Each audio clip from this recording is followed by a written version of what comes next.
¿Qué tal? ¿Cómo les va? Qué gusto inmenso saludarles a través de esta pantalla, la de Urbana TV, primer canal villero de la patria, y compartir este momento de información, noticias y opinión que se llama Desde el Barrio y es su noticiero. Hoy en un día tremendamente especial, le vamos a decir, no tenemos secretos para ustedes. Así que hoy el noticiero, como el partido de la selección, ayer les decíamos, a la 1 de la tarde, no lo íbamos a hacer en directo. Bueno, efectivamente, estamos grabando un rato antes el programa, no sabemos qué va a pasar, así que este saludo que yo pronuncio ahora, seguramente cuando se vea a las 7 de la tarde ya tendremos el resultado del partido y algún comentario vamos a hacer después del partido y lo vamos a añadir al noticiero.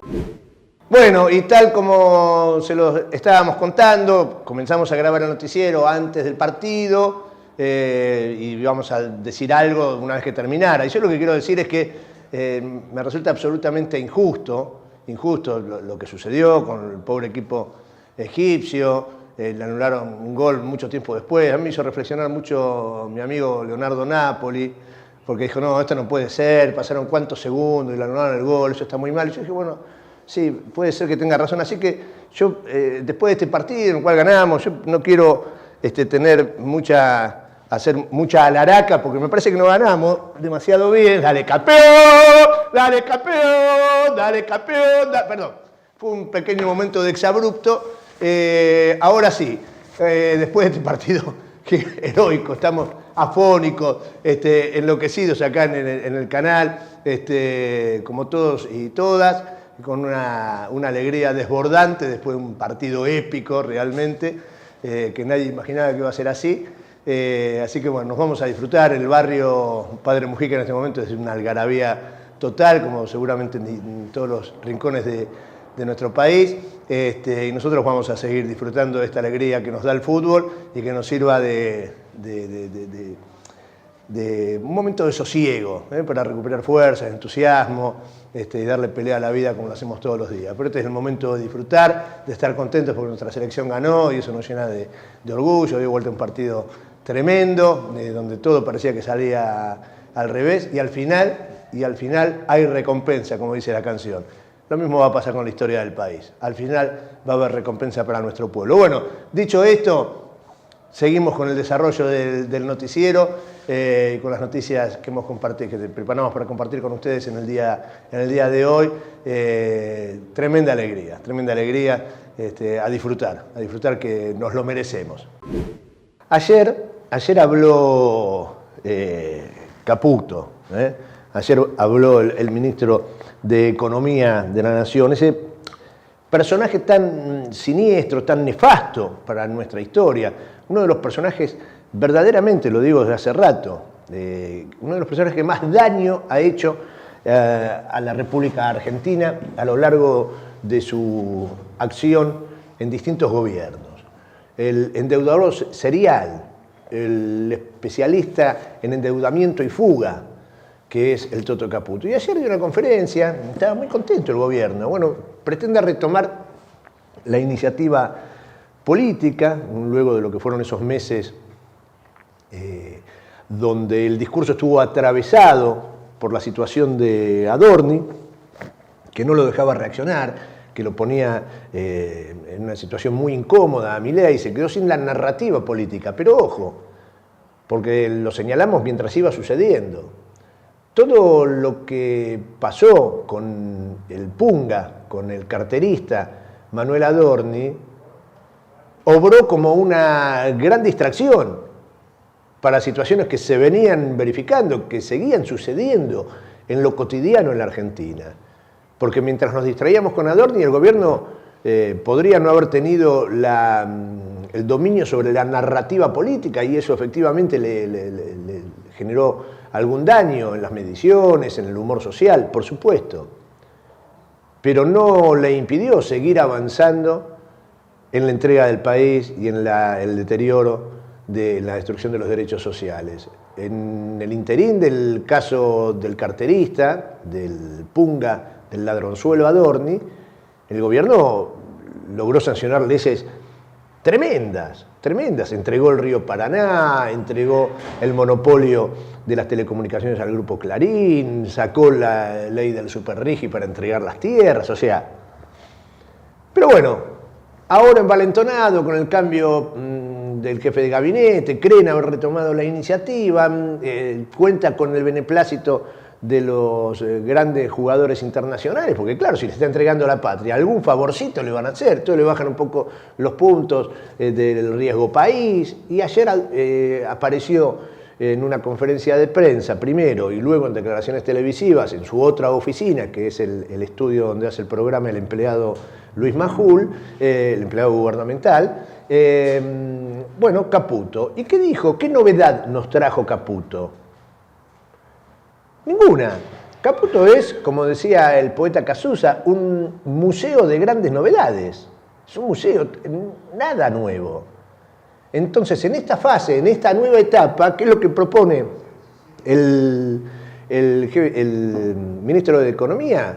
Bueno, regalar infraestructura pública, avanzar con las privatizaciones. Escuchémoslo. Las privatizaciones, bueno, alguna ya se ha materializado, como el caso de Transener. Tenemos alguna otra que probablemente se van a materializar este año, como es el caso de AISA.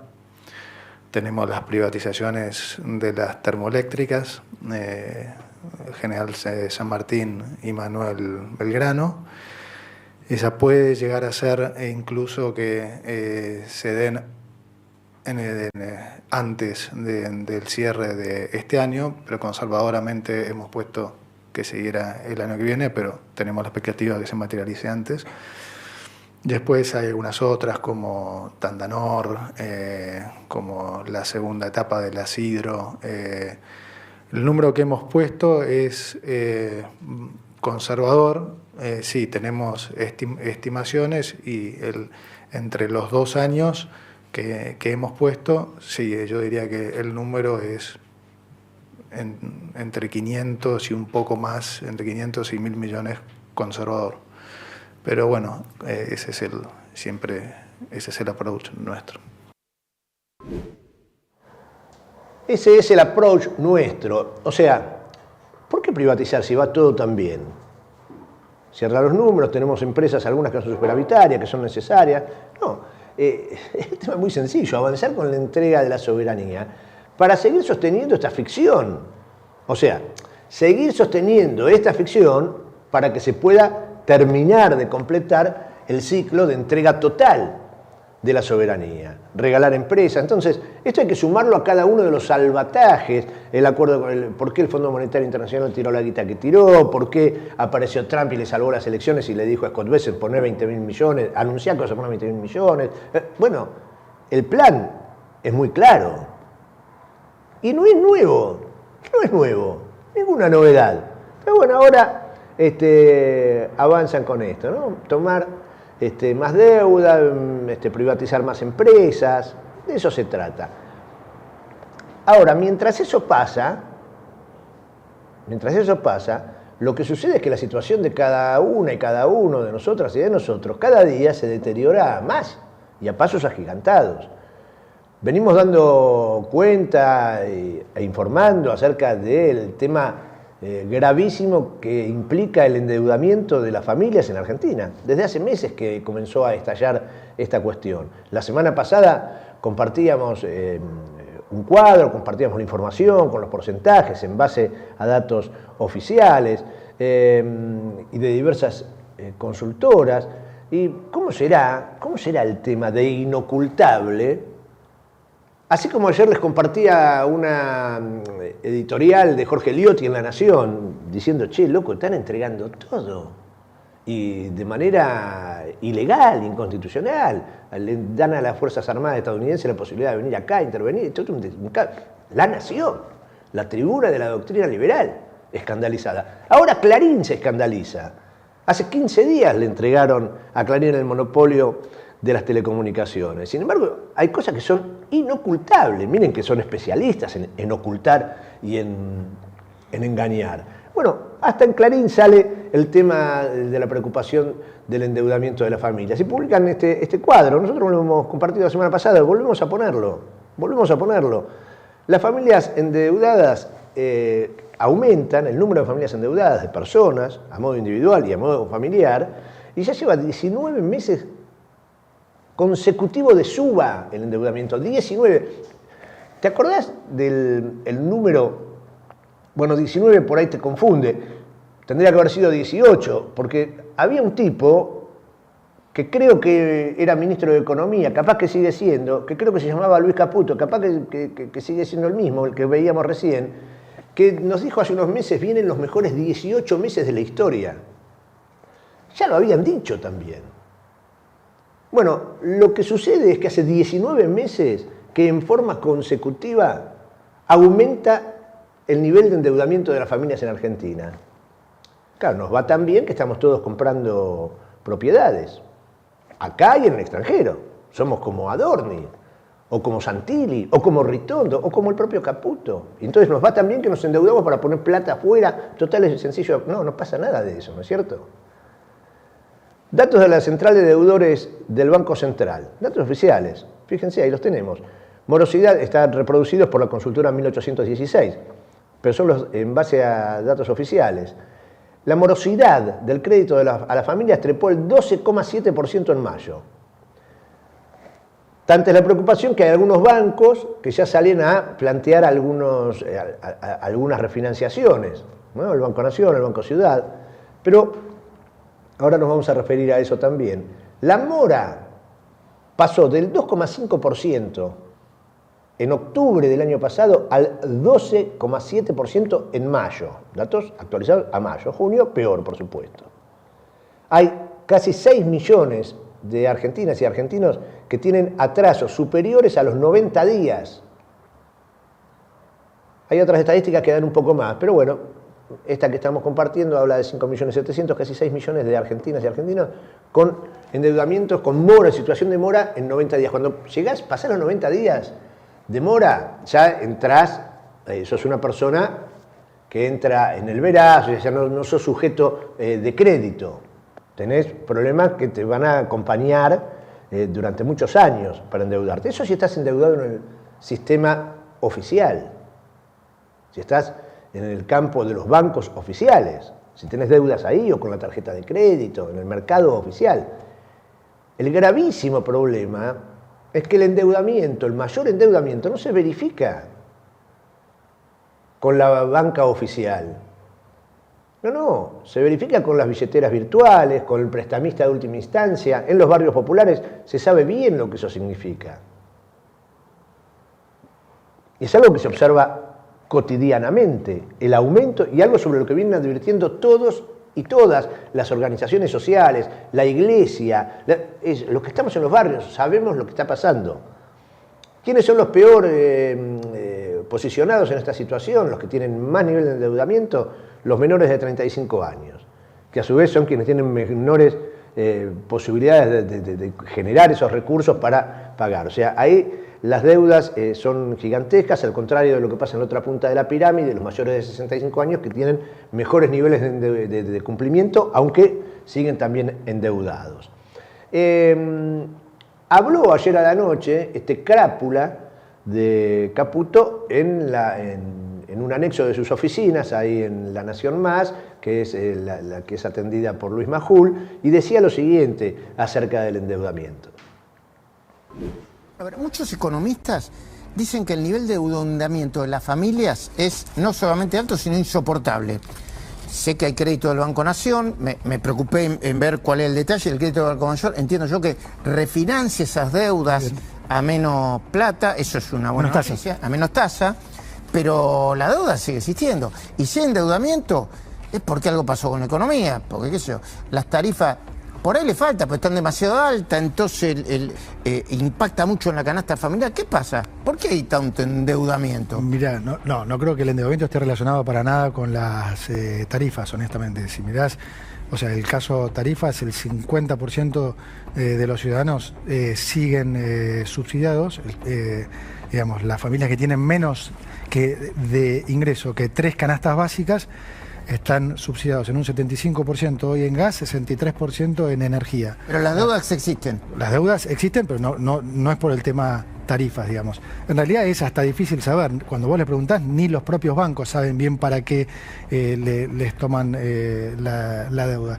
En todo caso, igual es entendible lo que pasó, porque en todo el shock político del año 2025, eso hizo que las tasas que la demanda de dinero cayera la tasa de fuertemente. interés se fue muy alta y quedaron endeudados muy gente con tasas altas. Quedaron Ahora, endeudados con tasas altas. Ahora, la parte buena, mira, el jueves di una charla en IDEA, cuando terminó se me sacaron 3 banqueros de 3 bancos importantes y me dijeron, estamos refinanciando las deudas a plazo más largo al 25% de tasa. Eso es una muy buena noticia, además de la que dijiste vos del Banco Nación, así que yo creo que es un problema que de a poco se va a ir solucionando, ¿sí? No, Marce, ya te dije, está mal referirse a la mamá. No, qué sé yo, puede ser lo que quiera, pero no. Disculpen, no, pero hay algunos exabruptos. Lo que pasa es que uno tiene la tentación, ¿no? Este crápula, que dice esto que acabamos de escuchar, que habla de... No saben, ni los bancos saben para qué se endeuda la gente. Ni los bancos saben para qué se endeuda. Y reitero, la mayor preocupación no es el endeudamiento que tienen las familias con los bancos. El mayor problema se da en los sectores populares, en la base de la pirámide, porque ahí no hay acceso al crédito bancario. Y las deudas tienen que ver con otras cosas, con la subsistencia, donde también juega, por ejemplo, el tema del suministro energético. Lo hemos dicho, lo venimos diciendo desde hace varios días. Los tipos desregularon, por ejemplo, el precio de la tarifa del gas licuado, el gas en garrafa, que es la forma en la cual se provee de gas el 48% de nuestra población. Dentro de ese 48%, casi una inmensa mayoría de los sectores populares, de los sectores marginados. A eso le desregularon el precio. El mismo gobierno que le baja los impuestos a los autos de lujo. Esos sectores no tienen acceso al crédito bancario. ¿Con quién se endeudan? ¿Quién le presta guita a esos sectores? ¿Quién? ¿Un prestamista en el barrio? ¿Qué prestamista hay en los barrios con capacidad de absorber las necesidades de endeudamiento de esos sectores?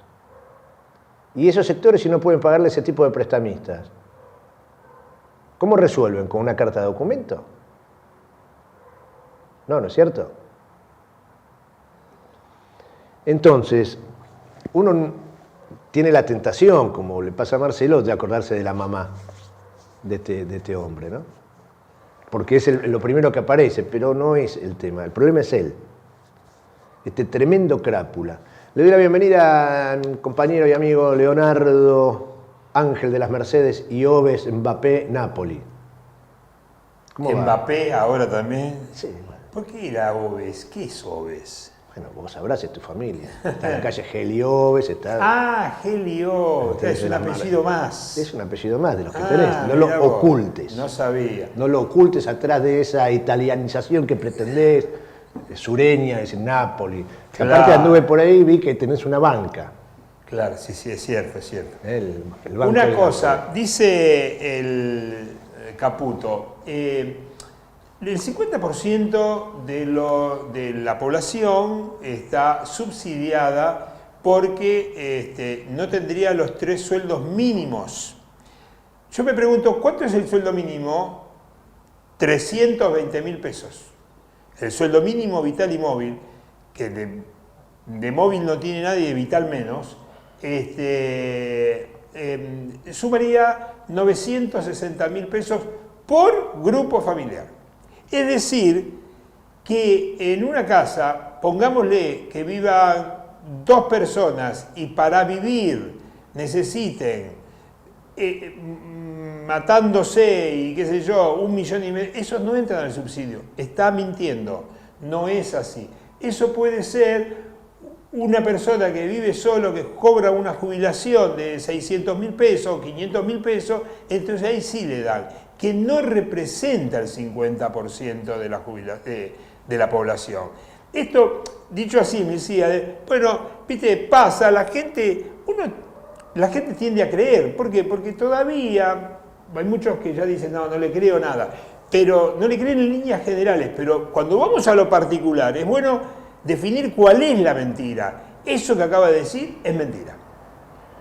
Bueno, escuchemos un poquito más de este farsante, crápula de Caputo. Dale. Sí, eso en realidad se lo dijimos desde el día 1, Luis, porque acordate que nosotros llegamos con el país virtualmente en default, con el Fondo Monetario y con el mercado. Cuando nosotros llegamos había que pagarle al fondo una semana después 980 millones de dólares creo que era, y unos 1.500 millones de dólares al mercado en enero. En el Banco Central no había $1, no estaban ni siquiera los dólares de los depositantes. Entonces, yo diría que este gobierno asumió con una ventaja clara, que era su capacidad de endeudarse, producto de la baja deuda que le había dejado el gobierno anterior. Tenía muy poca deuda. ¿Qué deuda es baja, Nico? La deuda pública de la Argentina. Entonces, ¿Es baja? Es baja en relación a los estándares internacionales, claro. Pero pará, ¿qué deuda? ¿A qué te referís con deuda? Lo que el gobierno nacional le debe a los acreedores privados que le prestan a la Argentina es... No me quiero poner muy técnico. Yo te voy a decir... No, porque a esta hora de la noche... Te metiste en un... perdón, 26% del PIB. Me parece que hubo un error, ¿no? Sí. No, bueno, esto es viejo lo de Duhovne. Se refiere a cuando asumió Macri. En 2016 asume ministro de Economía Duhovne y dice qué gran ventaja. Lo dijo ahí en lo de Fantino, lo dijo en un foro internacional. Dice, una gran ventaja que tenemos es que no estamos endeudados.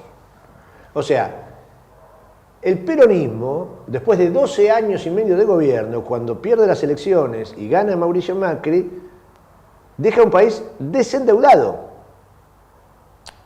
Lo reconoció el ministro de Economía de aquel entonces, lo dijo públicamente, lo reconoció en los papeles con los cuales fue a los organismos de crédito internacional a pedir deuda, diciendo no tenemos deuda, documentos oficiales, aunque después salía Macri y decía esto es un desastre, está endeudado, bueno, todo mentira.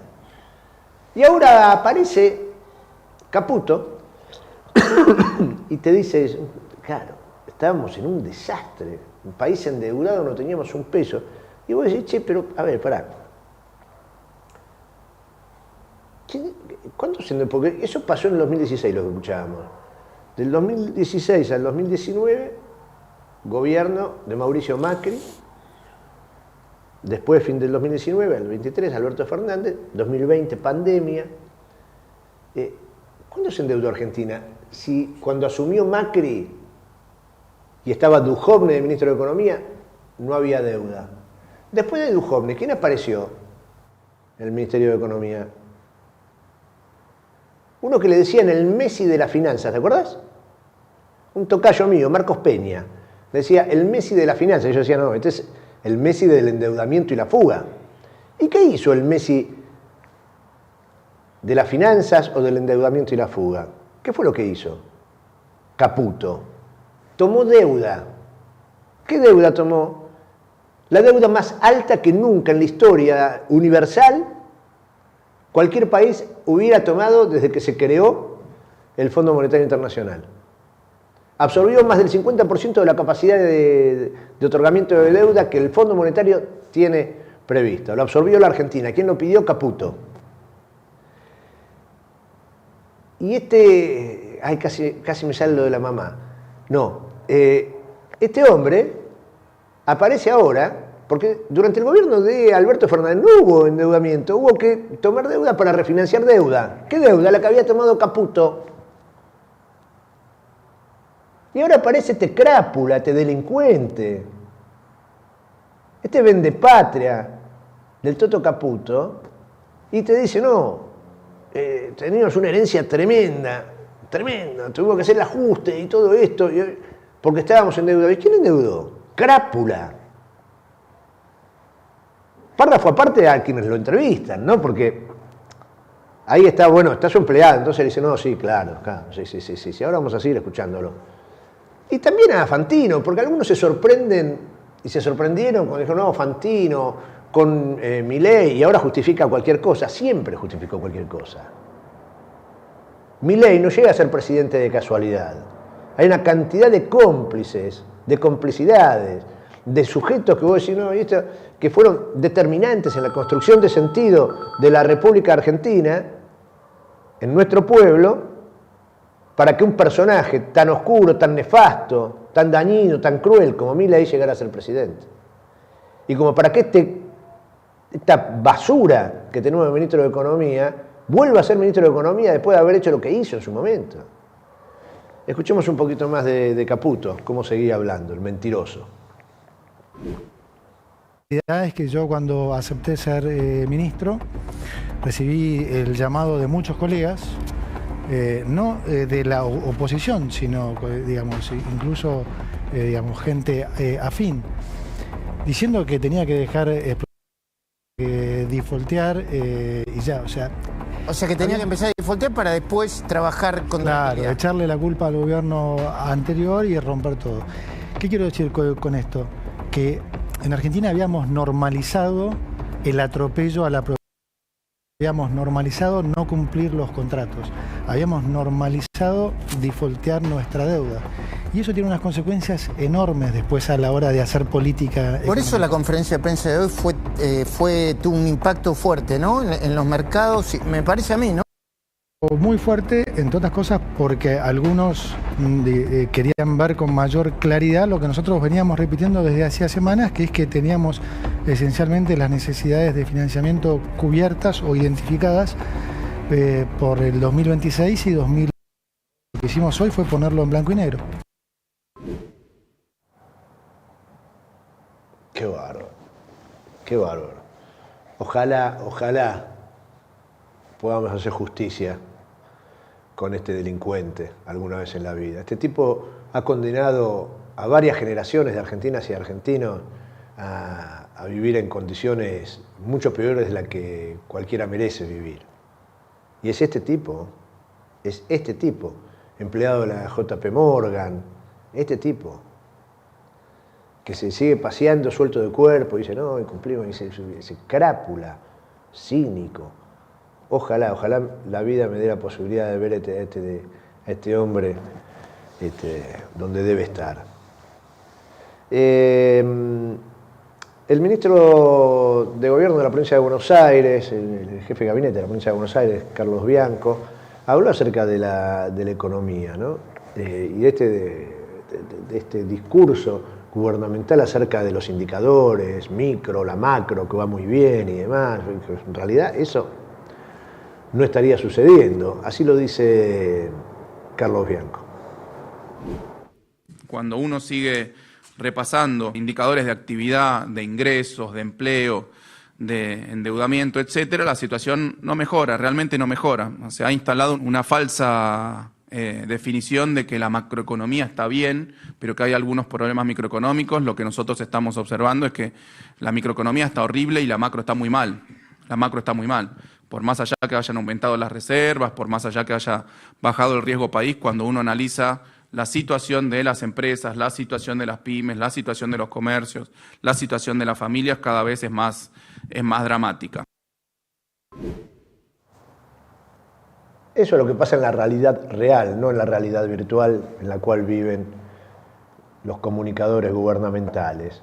Uno dice, pero ¿cómo es que logró avanzar tanto Milei en hacer tanto daño? Bueno, nosotros lo señalamos, está lleno de cómplices, de chirolitas que por 2 monedas de cobre se entregan. Y dice, bueno, ahí están los gobernadores, cantidad de gobernadores, 14 gobernadores que van a la asunción de Diego Santilli, le levantan, le dan los senadores. Fíjense, esta publicación que realiza el sitio Politicón, una consultora que tiene sede en la provincia del Chaco, muy seria, trabajos muy interesantes, frecuentemente la citamos nosotros aquí. Y muestra el nivel de las transferencias a las provincias, transferencias de recursos que les corresponden a las provincias, las transferencias automáticas por coparticipación, por ingresos y demás, ¿Y cómo han caído? Mire, en junio, el mes pasado, las transferencias no automáticas, a provincias y la ciudad de Buenos Aires, fueron 48.300 millones de pesos.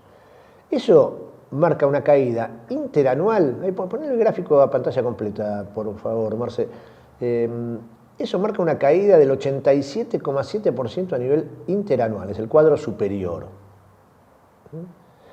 Es el peor mes de junio desde por lo menos el año 2005.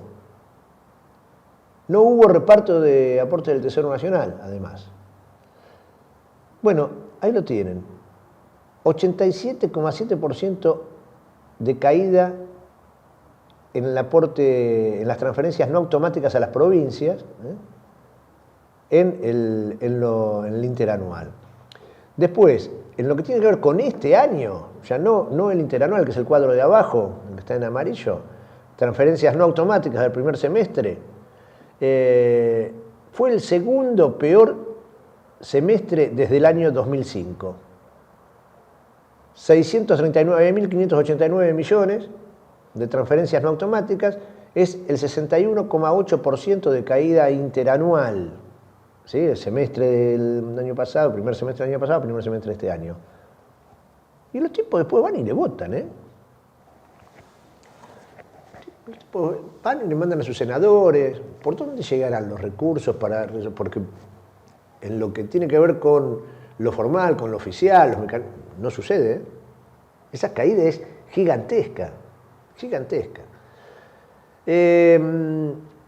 Ahora, las familias están endeudadas, ¿no? Las provincias no llega la guita. ¿Qué pasa con las empresas? ¿No? Los empresarios, que muchos de ellos, la inmensa mayoría, también trabajó porque no se podía vivir en la Argentina del gobierno anterior y de los gobiernos peronistas, con el intervencionismo del Estado, con todo esto que no dejaba trabajar. Bueno, escuchemos a un empresario, dueño de un molino muy importante, que es Morixe, diciendo cuándo le va mejor, cuándo le fue mejor, si con esta política tan aperturista, tan libre, o cuando había un intervencionismo, ¿no? Con los precios cuidados. A ver, escuchemos de su boca en diálogo con Alejandro Berkovich. Antes vos ganabas plata diariamente con una economía supuestamente controlada, con precios máximos, con controles de precios, y ganabas plata. Y ahora en una economía supuestamente libre no lo ganás porque el dólar es demasiado bajo. A mí una economía más libre y más parecida a la que tienen nuestros vecinos, pues no estamos hablando de ser Suiza, estamos hablando de ser Uruguay o Paraguay o Chile. Probablemente las empresas valdrían mucho más de lo que valen hoy. ¿A usted, Ignacio, concreto, no le vino bien, por ejemplo, precios cuidados? Yo me acuerdo, las marcas de Morixe aparecían un montón. Sí, nos vino muy bien, pero por una situación muy particular que te muestra cómo era la economía antes, en que no había competencia. En el mercado de harinas había 3 marcas, sí, pero las que fabricaba esas 3 marcas era un solo molino, una sola empresa. Claro. Entonces, vos ibas como consumidor a la góndola y veías 3 marcas, algunas eran de Molinos Río de la Plata y otras, pero el fabricante de todas las marcas era Molino Cañuelas. Molinos Río de la Plata ya no tiene molinos hace muchos años. Entonces tercerizó la fabricación de sus harinas en Molino Cañuelas. Bueno, y en ese momento el 100% de la góndola era del mismo oferente. Y si usted se pone a pensar, en ese momento se vendía más, tanto de panificados como del pan rallado que vende Morixe, como bueno, las mezclas para preparaciones. Si uno compara, yo no tengo sus números, ¿no? Los de adentro de la empresa, pero miro los del mercado agregado y veo que en ese momento el volumen era mayor, ¿no? Se vendía más, es verdad. Es verdad. Bueno, yo tengo una teoría no de economista, pero de persona que más o menos vive el día a día de la economía. Sí. Yo creo que anteriormente a este gobierno vos tuviste mayor consumo porque tenías 60.000 millones de dólares de déficit. La economía gastaba más y ese déficit fiscal que se cubría básicamente con emisión monetaria, bueno, era más demanda. El Estado gastaba más, pero esa plata termina en el bolsillo de alguien al final del circuito económico. Entonces vos tenías un gasto agregado con el déficit del Estado que era mayor al que tenés hoy en día. Claro. Entonces tenés consumo, que la lees que el supermercado vende 5% menos este año que el año pasado, y el año pasado vendía menos que en esos años que vos hablás de economía más estimulada. Sí. Pero claro, ese es un poco lo que vos decís, es un dilema para volverte una economía más seria y que atraiga capitales, y bueno, no podés emitir como emitías. Bueno, muy interesante todo este tramo, esta charla que tuvieron. Y bueno, termina diciendo, bueno, no podés emitir como emitía, qué sé yo. No sé, hay muchas experiencias internacionales a lo largo de la historia que marcan que puede funcionar o no funcionar. Hay una que es muy admirada por el gobierno nacional, Estados Unidos, ¿no? Milei, Trump, Estados Unidos, ¿no? Bueno, ahí en algún momento de la historia utilizaron esa herramienta de la emisión, ¿eh? Y algún resultado positivo parece que les dio, ¿no, Cacho? En el año 1929, se produjo un crack financiero que hizo tambalear al mundo, realmente. En Estados Unidos, una potencia en ese momento emergente que competía fundamentalmente con Europa, bueno, largas colas de desocupados, hambrientos, menesterosos. Estados Unidos, sí, la ley seca, los gángsters, era un caos Estados Unidos. Entonces el presidente Roosevelt, ¿qué hace? Bueno, llama a John Keynes y le dice, bueno, ¿cómo salimos de esto? Y el tipo le dice, con emisión monetaria y desequilibrio fiscal. Entonces todo el mundo dice, no, pero perdón, esa no es la fórmula. No, sí, esa es la fórmula. Con emisión monetaria, inunden el mercado de dólares, la gente va a tener trabajo, va a haber un proceso inflacionario, pero vamos a poner en economía. ¿Qué hizo Roosevelt? Lo puso en la maquinaria del Estado. Salió a emplear gente, a construir el famoso represa Hoover, los ferrocarriles, las rutas, puso todo eso con emisión de dólares. En el año 37-38, Estados Unidos pasó en menos de 10 años a convertirse en una potencia donde el excedente de producción no tenían ya dónde colocarlo porque ellos necesitaban colocar eso y empiezan a tratar de colocarlo en Europa. Uno de los motivos de la Segunda Guerra Mundial. Estados Unidos lo hizo eso, que en las Argentinas de los gobiernos populares, es cierto, a nosotros nos vendieron una soncera criolla, digo soncera para el que no lo conoce, un libro de Arturo Jaureche, donde damos por verdades ciertas cosas que no lo son. Por ejemplo, hay que mantener, sospechemos de todo el año que viene, cuando salgan los candidatos a decir hay que mantener la emisión monetaria y el equilibrio fiscal, eso es inamovible. Bueno, eso te vienen a agarcar. Eso te van a agarcar. Eso, de ahí no se sale.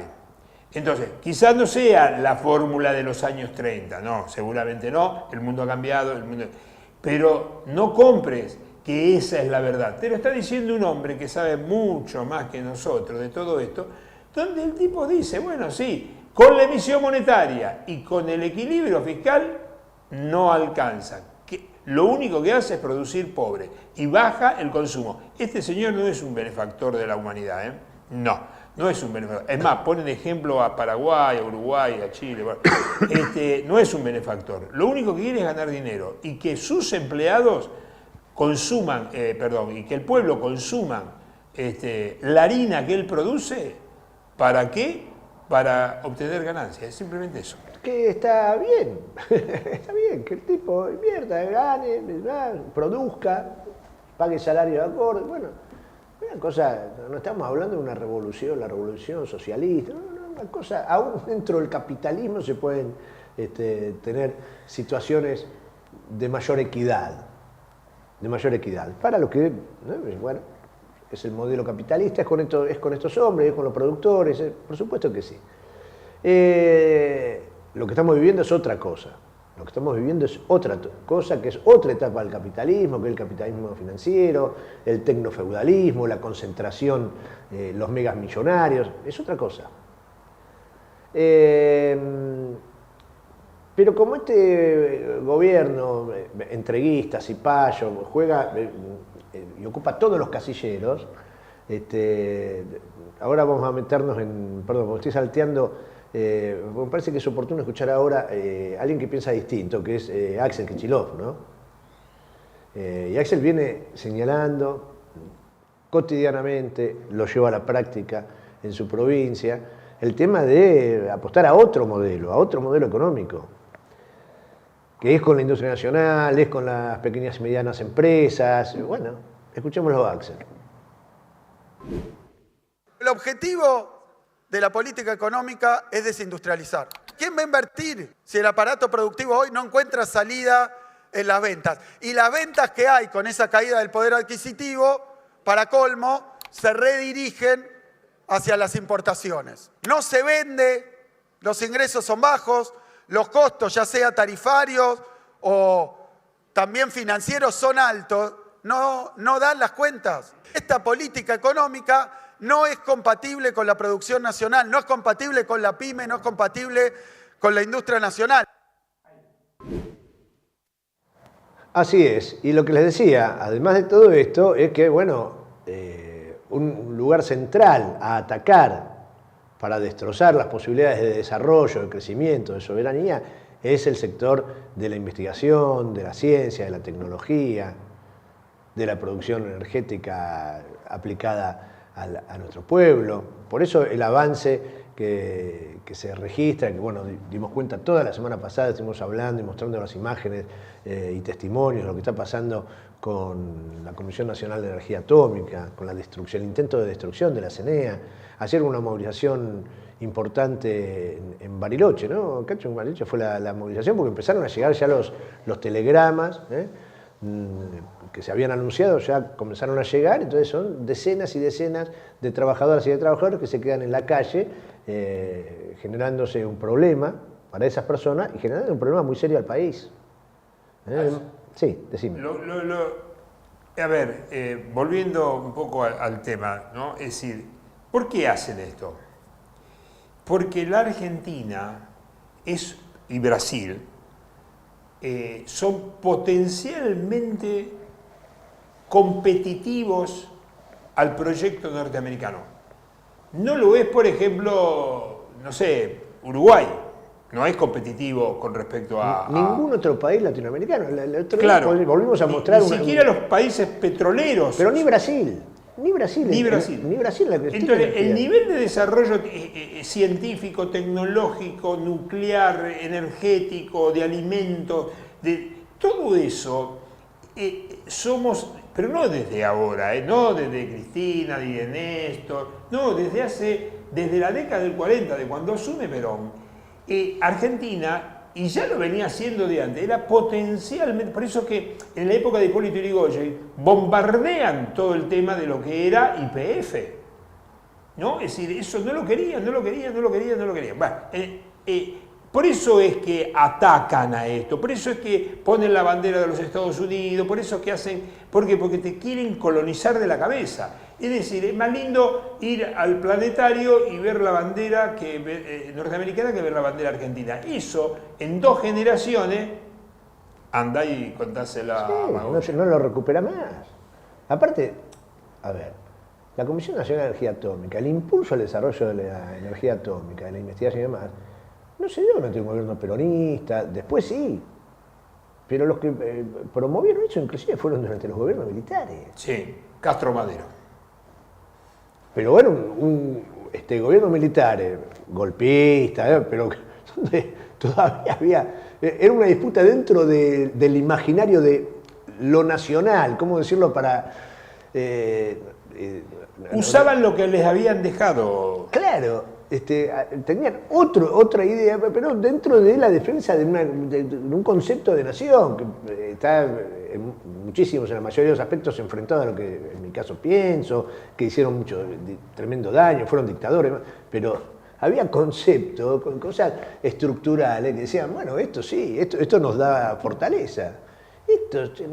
Esto que está pasando ahora, el gobierno liberal, miren, Salvarezza, Roberto Salvarezza, ¿no? Fue ministro de Ciencia y Tecnología, fue diputado nacional, ahora está en el área también de tecnología en la provincia de Buenos Aires, y dialogó con la gente de Diagonales, en medio está creciendo mucho, y hace una observación también importante, que es cómo la destrucción, este concepto de avanzar en la primarización, algo que nosotros señalamos todos los días, ¿no? Prácticamente, este modelo económico, primarización y extractivismo, siendo que aún utilizando los recursos, la explotación de los recursos naturales que tenemos en nuestro país, el secreto está en ponerle valor agregado a eso. Porque si vos le pones valor agregado a esos recursos naturales, tenés la capacidad de generar trabajo. Y si generás trabajo, ponés un círculo virtuoso de la economía. No, acá no hacen nada. Fíjense lo que dice, por ejemplo, lo que está pasando con los proyectos que tienen que ver con el litio. Con el litio, la capacidad de ponerle valor agregado al litio, a la extracción de litio. Ni siquiera se cuestiona, bueno, no, dejemos de sacar litio. No, bueno, saquemos litio, pero pongámosle valor agregado, que deje guita para nuestro pueblo. Bueno, este gobierno lo abandonó, lo cuenta Salvarezza. El caso de litio es muy interesante, ¿no? Ese proyecto tenía una viabilidad porque jugaba YPF.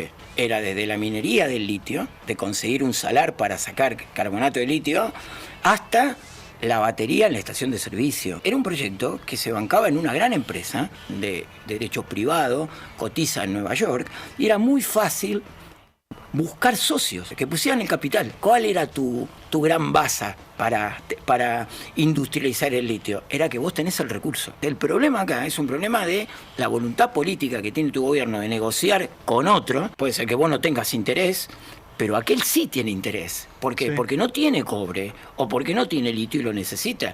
Entonces, ese te puede dar a vos la tecnología, transferir la tecnología, pero vos tenés que tener la voluntad de llevar adelante el proceso. Es lo de Lula diciéndole a las automotrices chinas, ok, vengan, pero hacen una planta acá. Exactamente, eso es lo que nosotros buscábamos. Nosotros, la planta acá de baterías que está, YPF se corrió totalmente con la nueva política de YPF de solo vaca muerta. Las grandes empresas están mirando el tema del carbono, de las emisiones, y esto es tecnología limpia. El litio es almacenamiento de tecnología limpia. Entonces, para pensar una empresa a futuro y no pensar solamente en ir a romper roca fracking en vaca muerta, vos podrías estar pensando en hoy explotar el shale ahí en Añelo, vaca muerta, pero estás pensando en una inversión de desarrollar una industria para un YPF dentro de 50 años.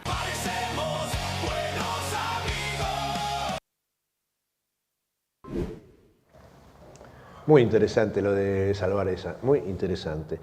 Bueno, ayer me pasó navegando, buscando material para el noticiero y viendo las redes antisociales, me encuentro con una información del Ministerio de Capital Humano celebrando la cantidad de empleo, que habían tomado una cantidad de personas, ahora vamos a ir a eso, que se habían capacitado a través del capital humano. Y dije, oye, ¿cuánto eran esto? Los cursos de capacitación del Ministerio de Capital Humano, en el cual participaron algunas empresas. Entonces fui a buscar. Y me encontré con este video filmado en la Escuela de Mecánica, la Escuela Militar, bueno, del Ministerio de Capital Humano, hablando de justamente este programa del Centro de Formación de Capital Humano, Centro de Formación Capital Humano, que se dedicó a capacitar personas. Veamos el video oficial del ministerio que conduce Sandra Petovelo.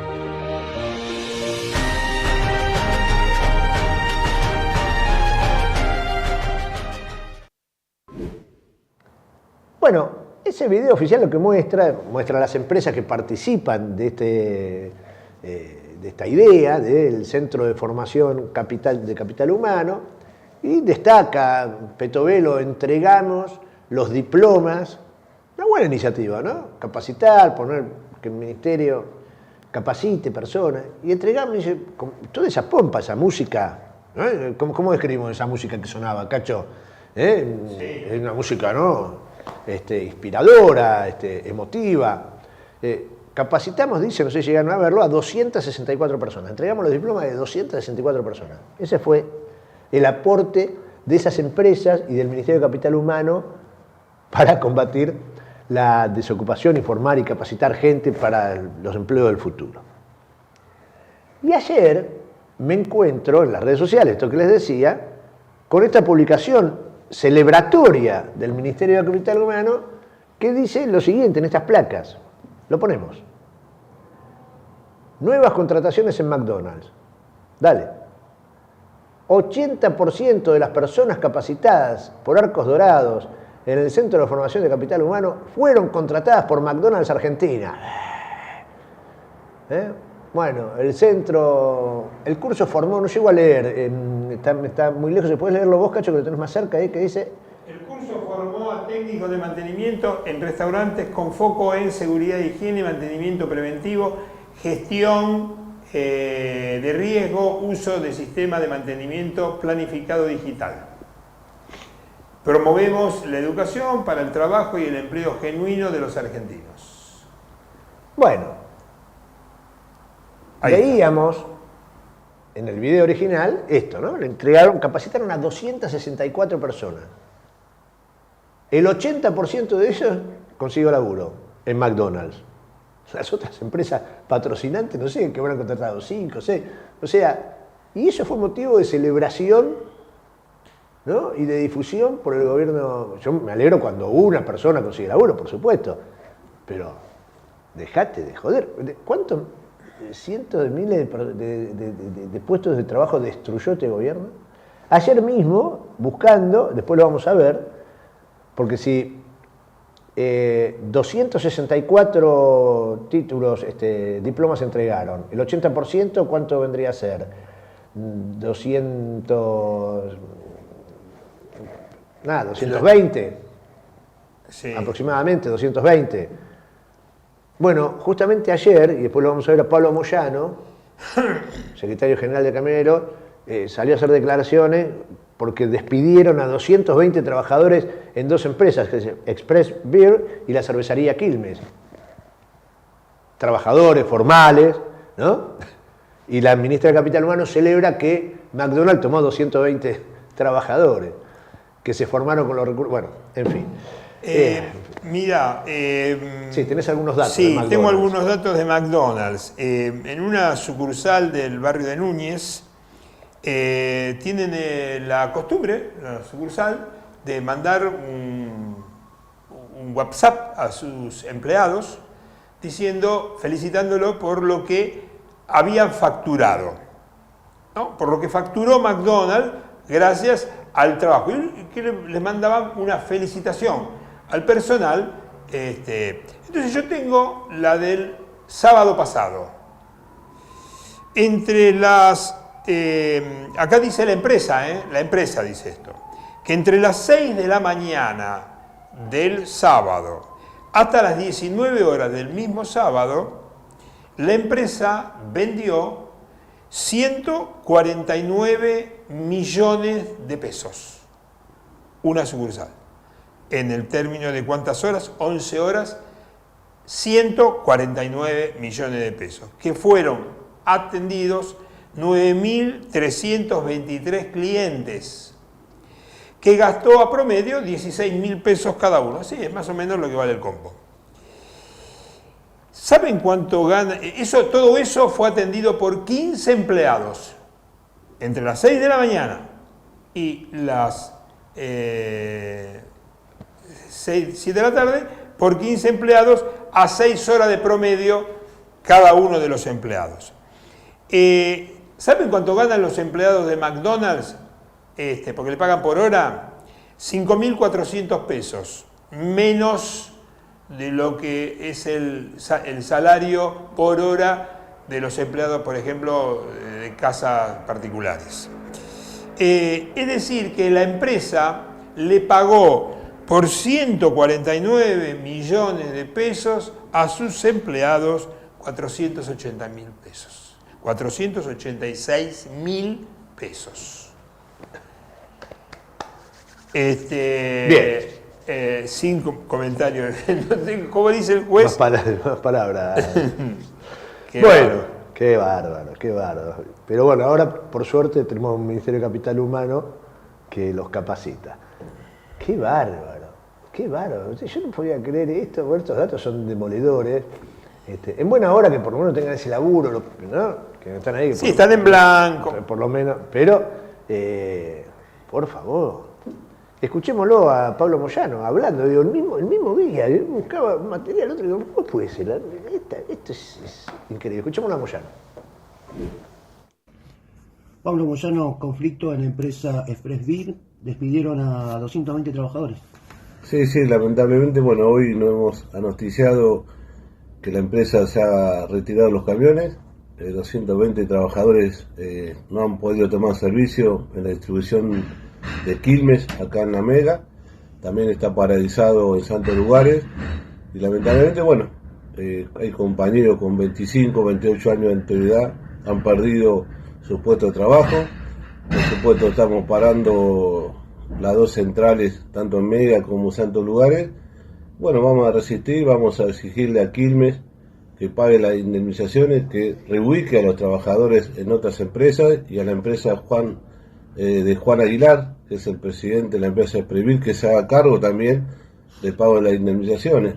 Lamentablemente estas empresas, aprovechando la reforma laboral, aprovechando esta política horrible y nefasta que está llevando adelante Milei, Sturzenegger y Caputo, aprovechan esta baja de consumo para despedir trabajadores. Lo vemos a diario, cómo cierran fábricas, maxi kioscos, industrias, y bueno, hoy ha tocado esta empresa que es histórica en la actividad, la empresa de Expressville, cual presidente Juan Aguilar, es una empresa que ha estado durante muchísimos años y de un día para el otro ha decidido cerrar las puertas. Mañana seguramente, Bueno, ahí está. Mucha expectativa, campeonato mundial de fútbol, estamos todos ansiosos, ahora vamos a ver cómo termina el partido, después vamos a comentarlo. Ayer hubo mucho ruido, nosotros lo pasábamos por lo que fue la intervención de Donald Trump para lograr un perdón, un indulto a la estrella de la selección estadounidense de fútbol. No le sirvió de nada, fueron a jugar y perdieron por goleada con Bélgica, en buena hora, por un montón de causas históricas. Yo mezclo política, fútbol, sí, me parece que está bien, creo que sí, que no van, que van, son cosas separadas. Eso no me impide disfrutar del fútbol, disfrutar del mundial, creer que la selección argentina gane a pesar de Milei, pero que tienen relación las cosas, no hay ninguna duda. Así que, sobre todo esta actitud patotera, de ostentación del poder de Donald Trump, avalada por sus jugadores y por su cuerpo técnico, porque, miren, hoy escuchaba a alguien recordar una anécdota que yo me había acordado ayer también, me remitió a lo mismo. Yo no sé si te acordás, Cacho,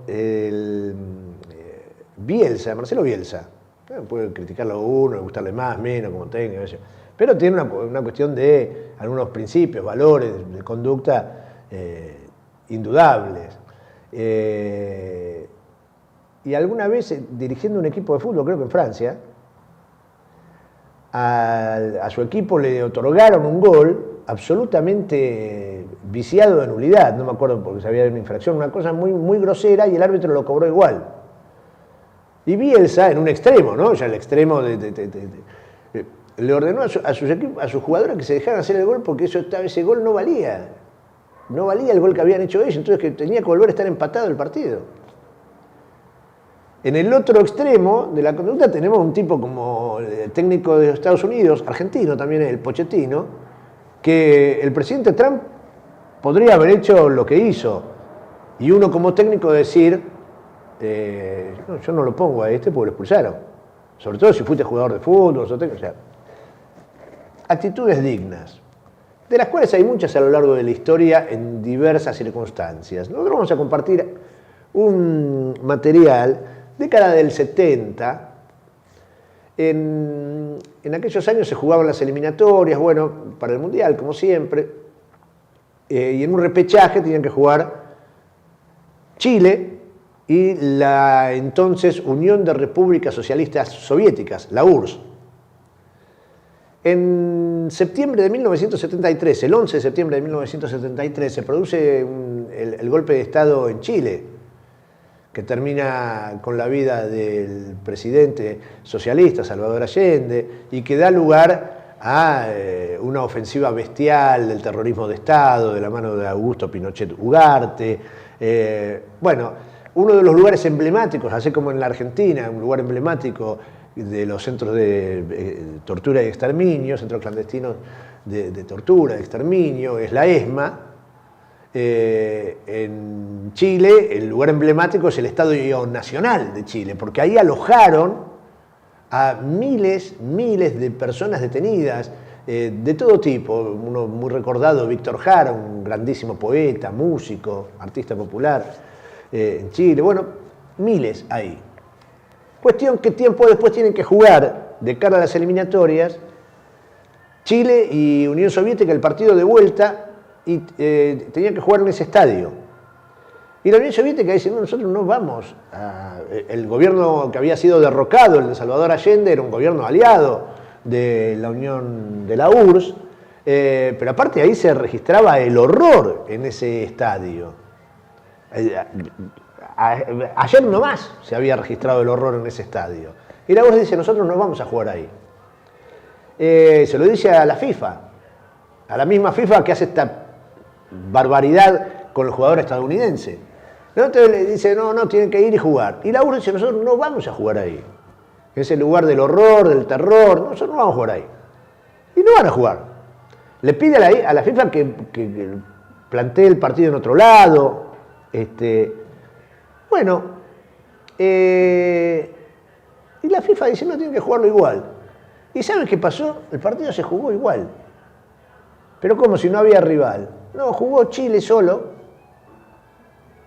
Y hicieron el grotesco de arrancar el partido, convertir un gol sin rival en la cancha. ¿Sí? Y la FIFA le dio el partido perdido a la URSS 2-0. Y hay una imagen final que muestra lo que era el tablero electrónico con una leyenda, mírenla: la juventud y el deporte unen hoy a Chile, mientras se desataba y se vivía el terrorismo de Estado en ese país hermano. Veamos las imágenes de lo que sucedió en aquel entonces.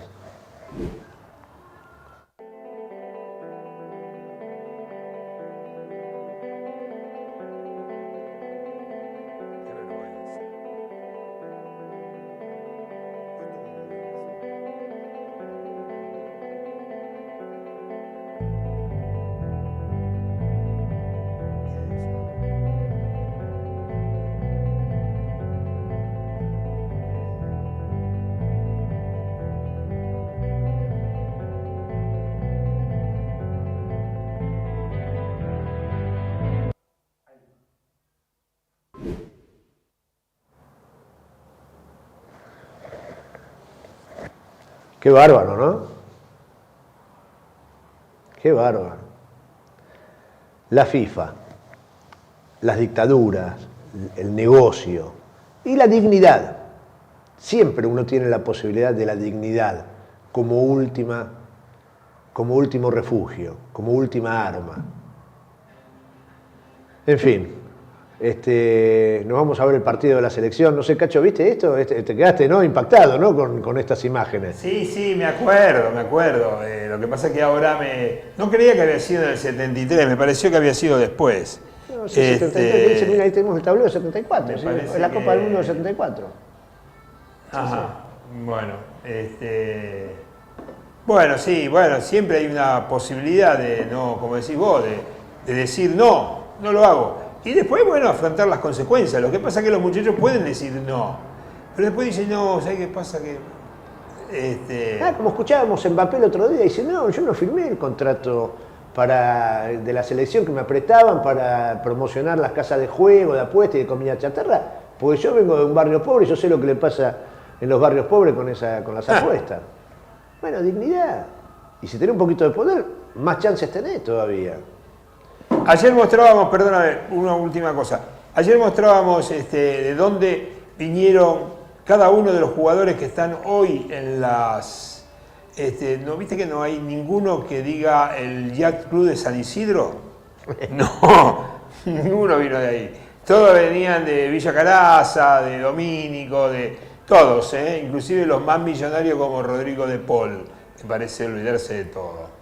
Él y unos cuantos más. Bueno, no todos, no todos. Igual vamos a Argentina, ojalá tengamos un partidazo hoy, ojalá salgamos campeones del mundo, son cosas distintas esas. Pero uno no debe callarse. Gracias por su compañía y nos vamos a ver el partido nosotros. Este material, por supuesto, ha sido grabado antes del partido, después haremos algún comentario cuando termine el mismo y lo pegaremos para que los que vean a la noche el noticiero ya tengan toda la información completita. Gracias, mañana nos volvemos a encontrar.